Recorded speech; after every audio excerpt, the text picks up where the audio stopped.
So yeah, they did make another sequel, and I know what you're probably thinking, the fourth sequel, and it's probably going to be crap, but it was probably the most put together sequel of the entire franchise. And they called it Conquest of the Planet of the Apes. Roddy McDowall came back, but he played his son this time, Caesar.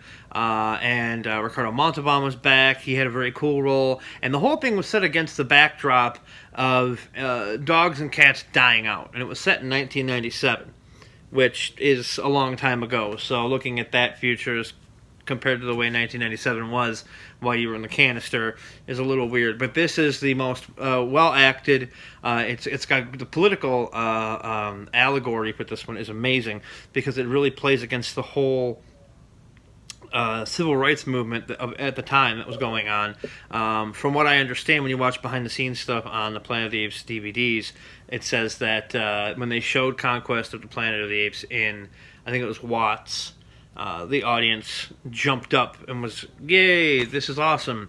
And you really can't blame them. It really, and at one point, the original ending was supposed to be much, much darker, but then they realized this is supposed to be a family film, so they had to change things. And that's an awkward part because they had Roddy McDowall going to do ADR, and he's saying these lines, but they're cutting to his eyes instead of cutting to his mouth talking, and they're cutting to other people. They're cutting away so you can't see.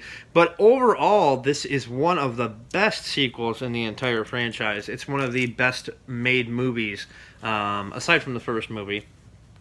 Very, very cool. It kind of plays with history, though, because if you remember, in Escape from the Planet of the Apes, they said that Aldo was the first ape to speak and say no. Well, that's a little different now. In this one, Caesar obviously can speak. He shows up in Los Angeles, or North America, I should say, with Ricardo Montalban's character, and they were advertising the circus. And then an ape was getting beaten, and Caesar said, "Lousy human bastards," and Ricardo tried playing it off like it was him. It was this whole thing. But it was awesome. It was a great movie. I really liked it. It's one of the sequels that, now that it's out of the canister, I think you should probably check out, because I think you really, really would enjoy it. Are you even paying attention? What? Have you seen hardcore porn?